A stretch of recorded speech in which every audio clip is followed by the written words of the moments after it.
Hello, everyone. Welcome to another episode of Take Back My Brain podcast. I have a really great treat for you today. So any of you perimenopausal women, or even before perimenopausal for that matter, any women out there listening and want to know how to transition into menopause well, and how that affects your brain, and so much more today. I have a beautiful woman with me today. Her name is Allison, and she is a registered nutritional therapist and esthetician who has been helping women manage menopause, perimenopause, hormonal issues, brain health for a very, very long time. And she is here to share all of her wisdom with us. So, Allison, thank you so much for coming on the Take Back My Brain podcast. I'm so excited to have you. Oh, thank you, Larry. It's a pleasure to be here. Really lovely to be on your podcast. So thank you. Thank you very much. And I get to listen to your beautiful British accent this whole time. And I'm just gonna just kind of bask in that. It just makes me happy just hearing you. I know, there's something about a British accent. Yeah. I know Americans, they love that. I lived in the US for quite a while, and it was people just used to come up to me and just say, speak to me. I just want to hear your accent. I know, we're just kind of weird here, but it's lovely. Thank you, Allison. And I always forget, how do you say your last name? It's Bladh. Bladh. Okay, I knew I was not going to say it correctly. So no, it's not easy. Allison it's Bladh. Swedish, so it's a difficult one. Right. Oh, awesome. Well, I would love to know, why are you so passionate about women's hormones and transitioning into menopause and just thriving in that period of time of life?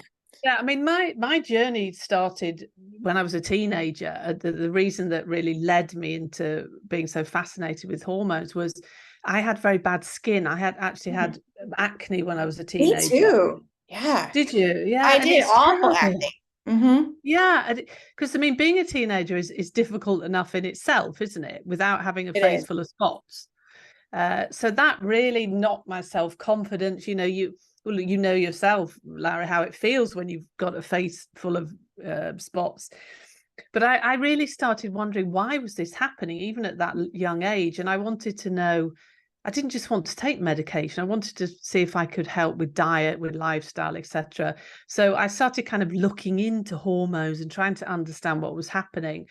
So that really, and then making changes that did actually help my skin, even when I was a teenager, like cutting out sugar. That was a huge thing that really made a big difference in my skin.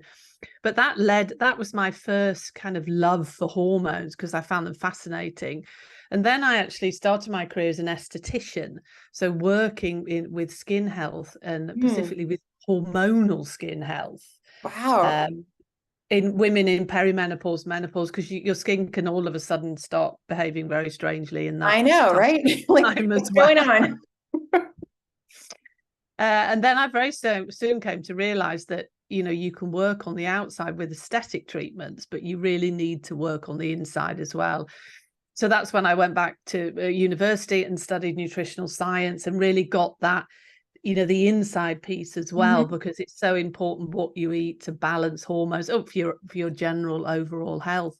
And I think through my journey of life as well, I saw my mother, I saw all, the women in my family and friends, when they were going through this menopausal stage or perimenopause, they felt terrible, and no one spoke about it. It was kind of brushed under the carpet, and this is just a thing us women have to go through. It's kind of, let's just suffer in silence. And it fascinated me as well, as why isn't anyone talking about this? Because still, even now, we don't really talk about it, do we? It's getting better, but we're not talking about it. So I made it my life's mission to really, be out there and help and support women that are going and struggling through this time in their lives. Yeah, no, and I think you bring up some really great points. Just going back to the very beginning, we said you first started delving into hormones as a teenager. And I know, and when I see teenage girls in my practice, almost every single one of them does not have a normal period.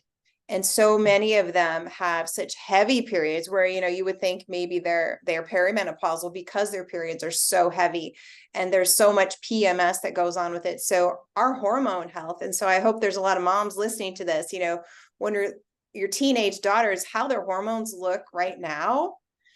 is really setting them up for menopause. I mean, it is such a long journey. It's not a separate piece of us as women. We have to like live and dance this hormone journey our entire life.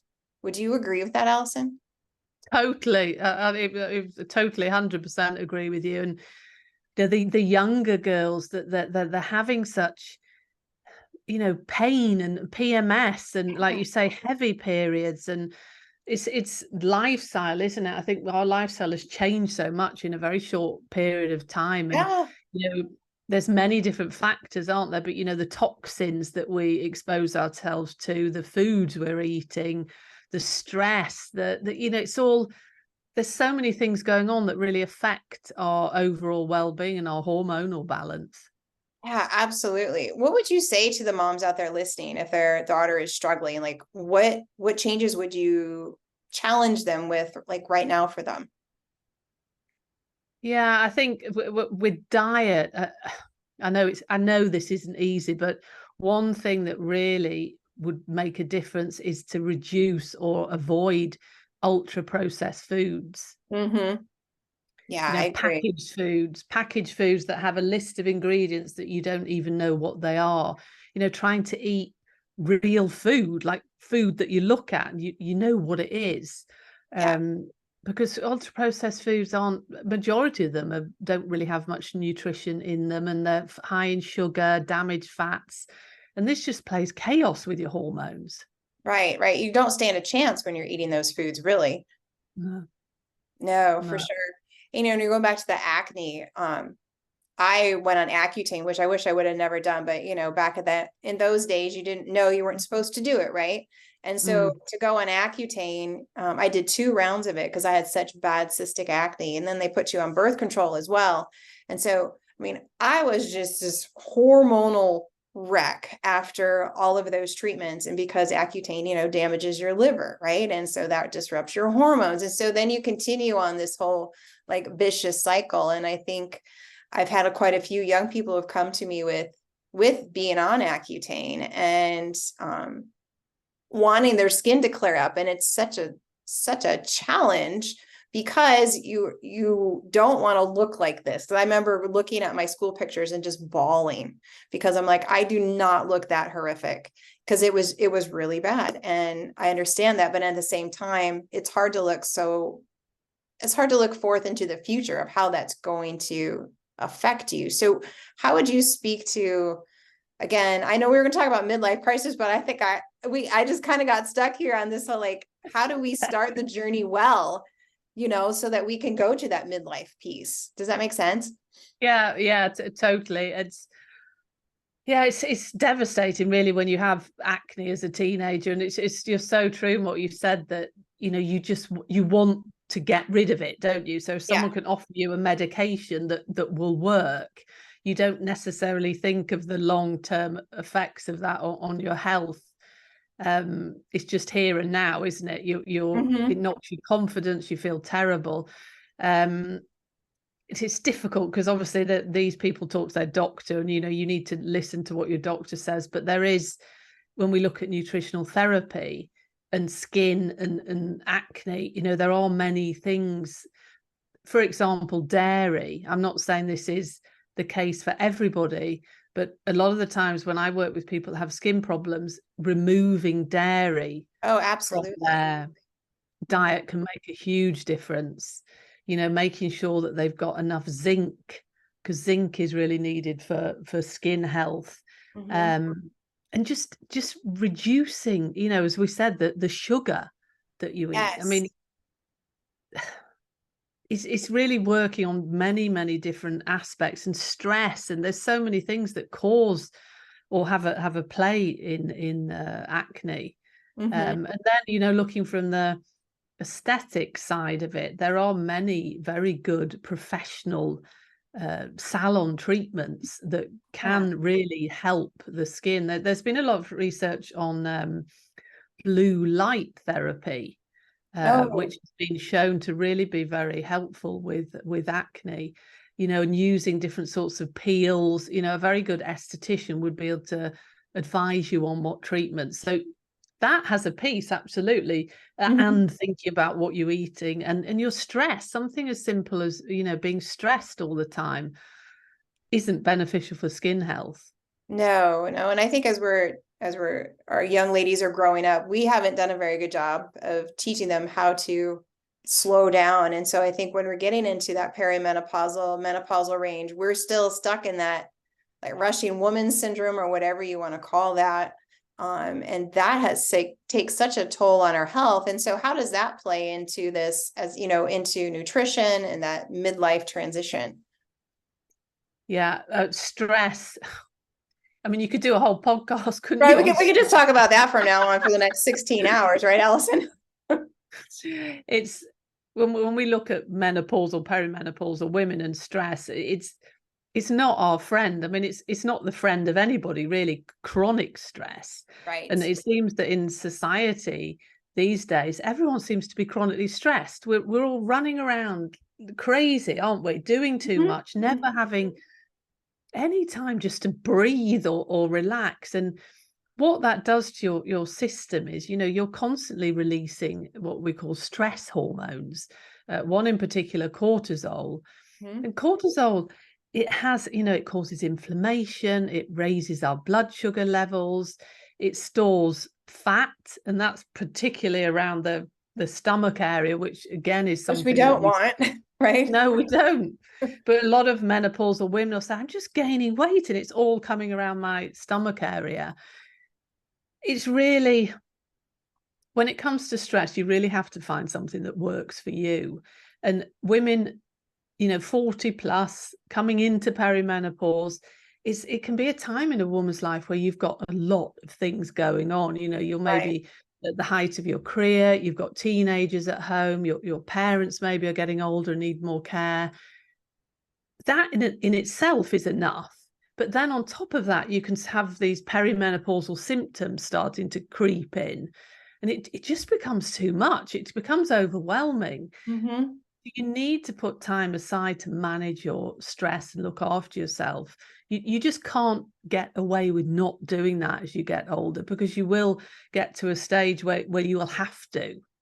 And it's just 5 minutes, 10 minutes a day. With my clients, I do a stress audit where we sit down and we look at their day and think, what can we do in your busy day just to give you 10 minutes of relaxation? And it could be something as simple as deep breathing. Right. I teach my clients to go out and just put their toes in the grass and to breathe. I personally like to go either lunch or breakfast, sometimes just go sit outside and put my feet in the grass and just breathe and eat and enjoy the outside. Trying to make that always a practice for myself. I know not everybody can do that. So, like just even going into the bathroom and sitting on the toilet if you're at work and just breathing, whatever you need to do, or in your shower, spend an extra 5 minutes, just letting the water run over and just breathing. It's so important. I can't emphasize that enough, along with you, Allison. Yeah, stress is very detrimental to our health, and it's something that you can't. Everyone says, oh, I'm too busy. And I understand, okay, yoga is fantastic and meditation amazing, but not everyone has that time to do those things, right. So I love your ideas, going outside, sitting outside, putting your wonderful, but just finding your little space where you can just sit and breathe, or just do nothing, just sit there and just do nothing for 5 minutes. And it's okay. Giving women, like all you women listening, it's okay to do nothing. I feel like we need to give each other permission for that. It's okay to do nothing. Because you feel guilty, don't you, if you don't? There you go. This need to be constantly, because we're carers, aren't we? We care for everybody, and there is always things you need to be doing, but it's very true. We need permission. It's okay to do nothing. Yep, it is okay. Go sit in the sun or just lay on your bed. It's fine. So talk about how, as we're transitioning, how does that affect our brain health? Yeah, that's a really good question. And it's something that I've really been talking about a lot recently. It's a topic that really seems to have become very important, which it is. And when I'm in Europe, and when we look at statistics of menopausal symptoms and the ones that women are suffering from the most, the cognitive changes are way up there. Anxiety is the top menopausal symptom, so it's very real. And what is going on? I think what we have to remember is that there is a reason behind this, because it can be very frightening, can't it? Having cognitive changes, really scary. When we look at estrogen and progesterone and testosterone gradually declines with age. That tends to be so much related to menopause, because it just declines gradually as we age. Yeah. But estrogen and progesterone are key for cognitive health. And what we have is estrogen receptors and progesterone receptors all over the body. So they're not just sex hormones. These hormones are needed for so many bodily systems. And when we look at the brain, we have a lot of estrogen and progesterone receptors in the brain. And what does that mean? What's a receptor? A receptor really is, if you think, a hormone is a chemical messenger, isn't it? So when this chemical messenger is in the blood circulation, what it does, it locks onto the receptor. So estrogen will lock onto the estrogen receptor, and it delivers that message, whatever it is. So you've got all these receptors in the brain waiting for this estrogen to come along and tell the brain what to do. But as we know, when we go into menopause, our estrogen levels decline considerably. We have a very, very low level of estrogen and progesterone. So these messages aren't coming to the brain anymore. And the parts of the brain where we see estrogen receptors, they're responsible for mood, memory, energy, all of those things that affect us mentally. Mm-hmm. It's kind of like that message isn't getting through, because I know myself, I'm in a perimenopause, and you can walk into a room and you can think, why did I come in here? I came here to get something, but I can't remember what it was. Right? You can't remember people's names, and you get agitated and irritated for no reason, really. And you get quite moody, and there's so many different symptoms, really, cognitive symptoms. Anxiety is a very big symptom there for women, but it's due to the lack of hormones and these messages not getting through. And then you've got testosterone there as well, which is needed for cognitive health. That is declining. And then, just to make things even more complicated, you have something called what we call our happy hormones. Mm-hmm. Like dopamine, oxytocin, serotonin. And when we have a decline in estrogen and female sex hormones, they're needed for the synthesis of some of these happy hormones. So you've kind of got all of that on top of it as well, which these happy hormones, serotonin and dopamine, they're needed for our general well-being and mood and happiness. Oxytocin is kind of like the love hormone. That's the big, like, cuddly hormone.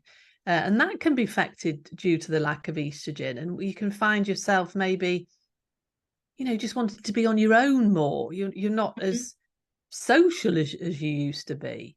So it's kind of all of those things come into play and give us these cognitive symptoms, irritability, mood swings, brain fog, anxiety. I mean, depression is also very real for menopausal women. Right. So how do we mediate those symptoms? Because we don't have to have all those symptoms, right? As our body's declining, they're going to kind of creep up in there, and it's going to feel different, and how we view life looks differently. But there's so many things we can do to mediate. So how would you suggest, like, if you're struggling with anxiety, depression, and some cognitive decline, what would you say to our listeners, or some things that you can do? Yeah, I think knowledge is power, isn't it? Mm-hmm.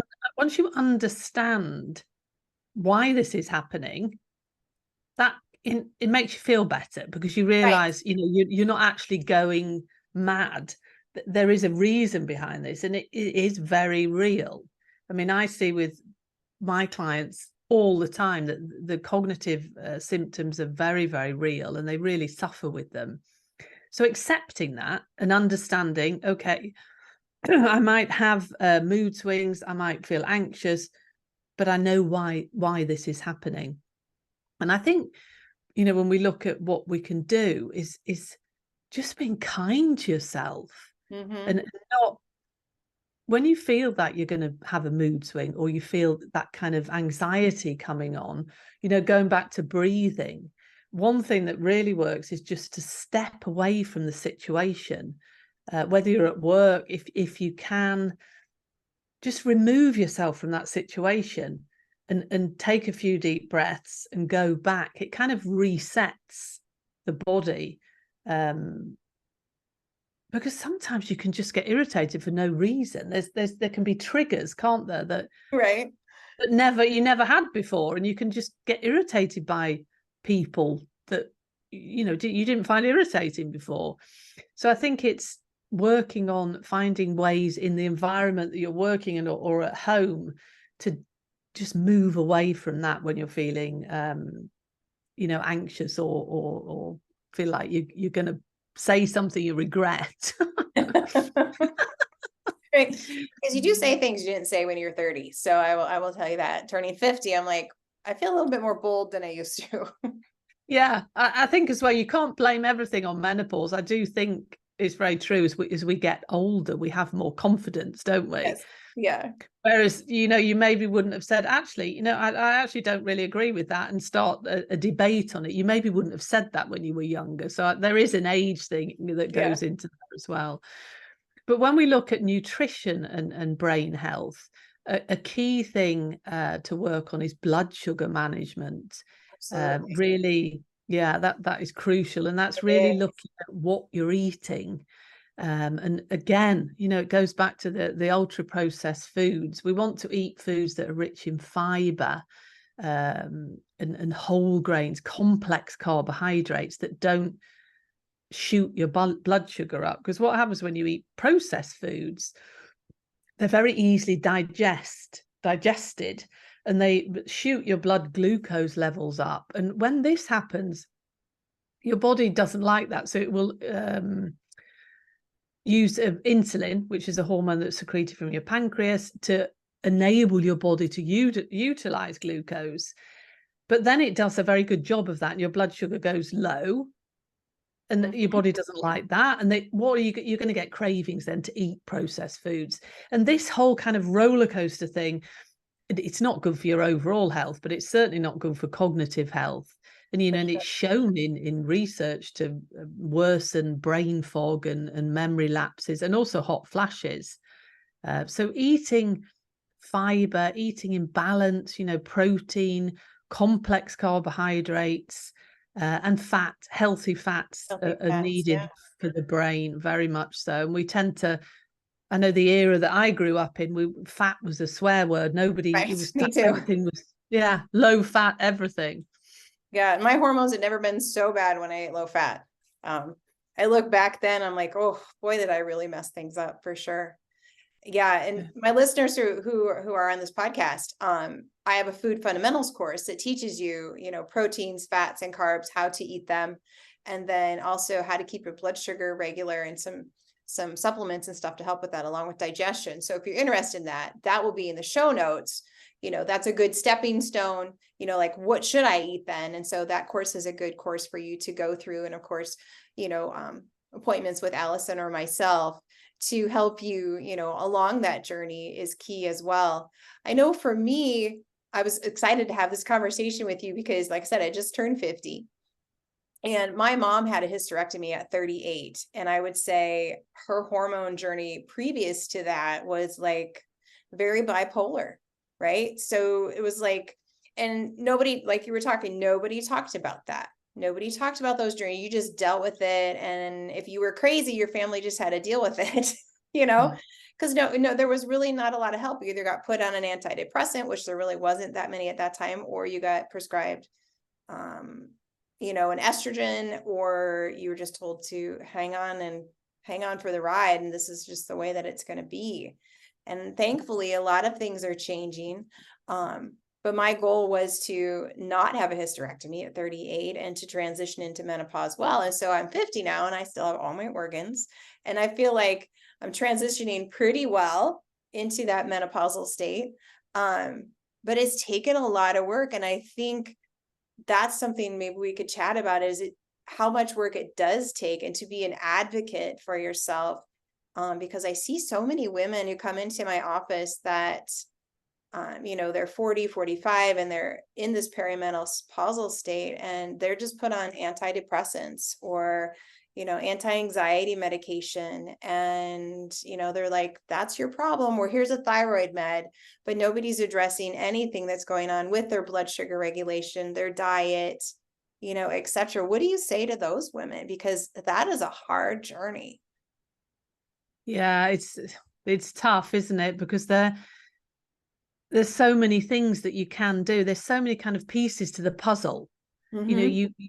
You can't just do one of them. If you really want to transition through this phase of your life and feel great, and go into postmenopause and have, we're living much longer, aren't we? We're living 30 plus years after menopause. So it's a very many years, is to really think, I'm going to look after myself, and I'm going to look and look at what I'm eating.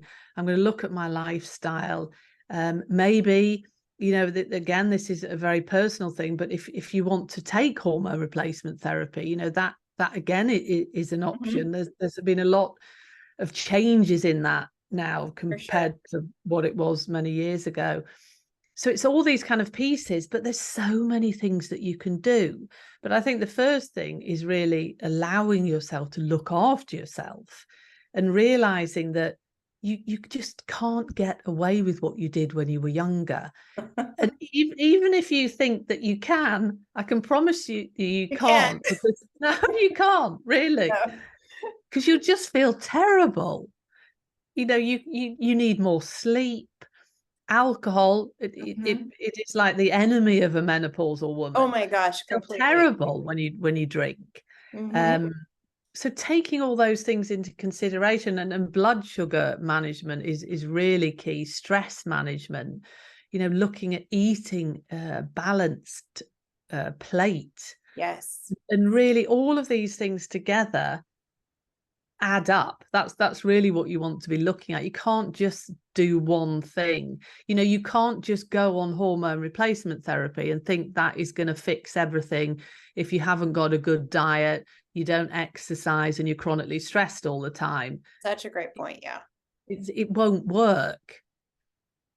Yeah. And then you're caught on this, hormone roller coaster where they're trying to adjust your hormones all the time. And then you're going to feel, really wonky all over the place, cognitively, emotionally, physically, your sex drive, everything is just going to take 78 different turns, and you don't know which direction you're going then.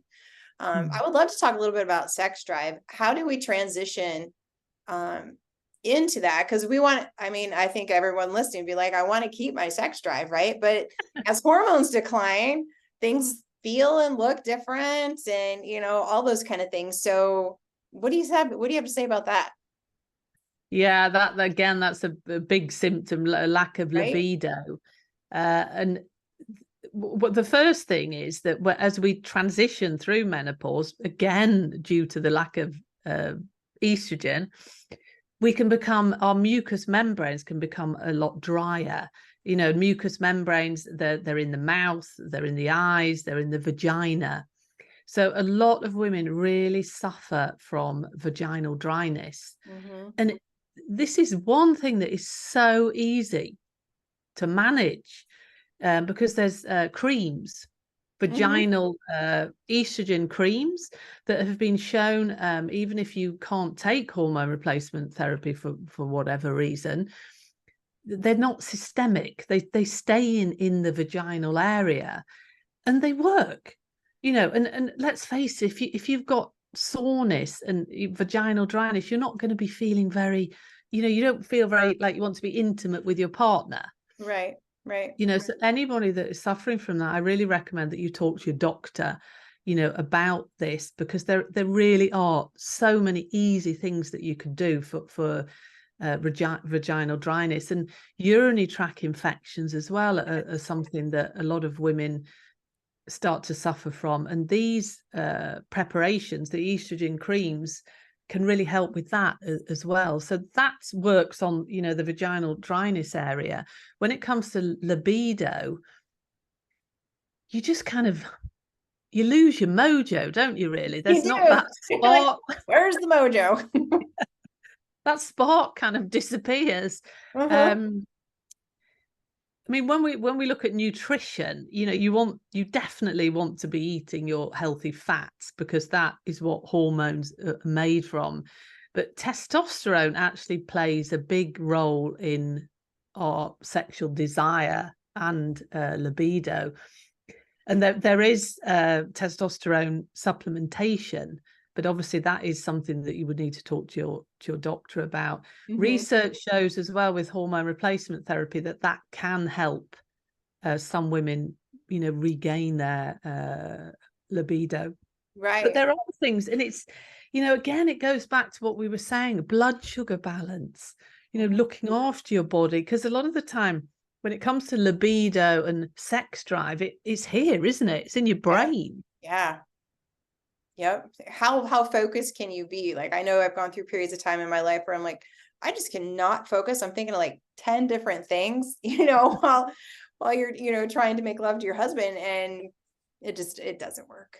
No, So it doesn't. it And there's doesn't so work. many different fantastic products on the market now for, lubricants and vaginal moisturizers. You really just have to look after that department more than you did before. Right, right. And I would love to offer, just a testimony here. I just recently had a client who came to me with some very severe vaginal dryness, and we worked together about 60 days, and she became moist again. Like, so there's, you can reverse those symptoms. And I've had that happen with quite a few different clients, myself included, that, when you get your blood sugar regulated and you start eating enough protein and healthy fats and you get out the processed foods, your body will shift and change, and it's going to respond in a positive way. And so, there is hope out there outside of creams too. Not that they're not helpful, because they are completely. But there's a lot of things that we can reverse and strengthen our body as we transition, so that we transition into menopause much happier. Yeah, exactly. Definitely. And there's lots of things you can do to support your brain health. Like you were saying, getting in those good fats and avoiding alcohol. Alcohol is so toxic to the menopausal brain, well, just to brain in general. Could you speak to that a little bit? Yeah, alcohol, it's very interesting as we age. And I know myself and many of my girlfriends, they say, I just can't drink anymore. I can't, even just after one glass of wine. I feel terrible. It's really not worth it. And when you look at the science behind that, it's very interesting, because what happens is when we come into menopause, because of all the changes that are happening, it has an effect on our metabolism. There's many metabolic changes going on. And we can't metabolize alcohol like we used to. So that really means we can't break the alcohol down in the body and eliminate it like we used to. So if we can't do that, it stays longer in the body and makes us feel worse. So, there is a reason behind that. And it has been shown in many researches to make a lot of menopausal symptoms worse. Hot flashes in particular, I mean, weight gain, skin problems. It's just not the friend of a menopausal woman, and it just makes you feel terrible the day after. Yeah, it's just toxic to the brain, just toxic. And I love to have a good glass of organic, biodynamic wine. And I haven't had any wine in, I don't know, 3 years, just because I just don't like the way I feel on it. It's not worth it. Even as much as you like the flavor and the taste and the, socialness of it, I just don't drink it It's not. anymore. It's difficult, because I find a lot of clients that I work with, because they're stressed and they're working hard, and they use maybe when they come home from work and they've looked after everybody and put the children to bed, and they're like, oh, finally. And, they'll pour themselves a big glass of wine and go and sit down in front of the telly or whatever as a way to relax. And sometimes they'll say, oh, it helps me sleep. It might help you fall asleep, but you won't sleep properly. You'll end up waking up. So I say to people that they say, oh, I'll do anything, but I'm not giving up my wine. It's okay. Well, just give it up for 2 weeks. Or even a week, try to negotiate what they feel that they can do. And I can guarantee you that they wouldn't start drinking again because they see such a change. Right. Yeah. And replacing that habit with a better habit, maybe it's taking a relaxing bath. I do amino acid therapy. So a lot of my clients will do some, amino acids at night to relax that brain instead of doing wine. Maybe it's listening to music or reading a book or, just doing things to help your body to unwind without the alcohol. So, just replacing that habit and supporting your brain with some good nutrients can kick the wine habit for most people. Yeah, I love a Epsom salt bath. That's so lovely, isn't it? It is. It is so good. Yeah. So what would be your final words to say to all those women transitioning into menopause? And then where can they find you, your information, and all this, wonderful education that you have out there? I think finally, I mean, we've spoke about so many really important things, but allow yourself to look after yourself. And, please don't think that you can just kind of get through this process without using self-care, because it doesn't work. Give yourself time daily to care for yourself, because we need that at this time in our lives, really. And I think one thing that I'd also like to say is that, don't regret getting old. We always think of menopause is surrounded by this negativity, isn't it? It is. And, don't regret getting old, because it is actually a privilege that's denied to many people. So kind of reframing the whole thing and looking at it in a positive way, that I'm happy to be alive. I'm happy that I've made it so many years, and I've got another 30 years hopefully ahead of me. Right. Oh, that's such a good point, Allison, to reframe our thought around this whole process, because there are so many people who never make it to these years. And so we have a real privilege to lead the women in our generation in this manner. So that is a really great words of wisdom. Thank you very much. So where do people find all your wonderful stuff? Yeah, I mean, the best way is via my website, which is Alison Bladh. That's BLADH.com. On my website, you can find all my social media links. I'm on virtually all social media. All of them. She's everywhere. And then, excuse me, you can, on my website, there's a resources page. And on that, you can download, there's lots of free ebooks with meal ideas, recipe ideas for different menopausal areas. So just to give you ideas of how you can eat and what you should be eating. So please feel free, if any of your listeners want to download anything there. And if anyone's got any questions, just feel free to contact me. Awesome. Oh, this has been a great conversation, Allison. I really appreciate you. All of Allison's information will be in the show notes, so make sure you check all of that out, because she has some fantastic resources that I've already downloaded and I love them. They're amazing. So thank you, Allison. Thank you, everyone who's been listening. Make sure that you like, subscribe, and share this podcast with everyone that you know, because we want to get the word out so that we can change lives, so that all of us can transition into menopause well and take back our brains. So thank you all for listening, and I will see you in the next episode.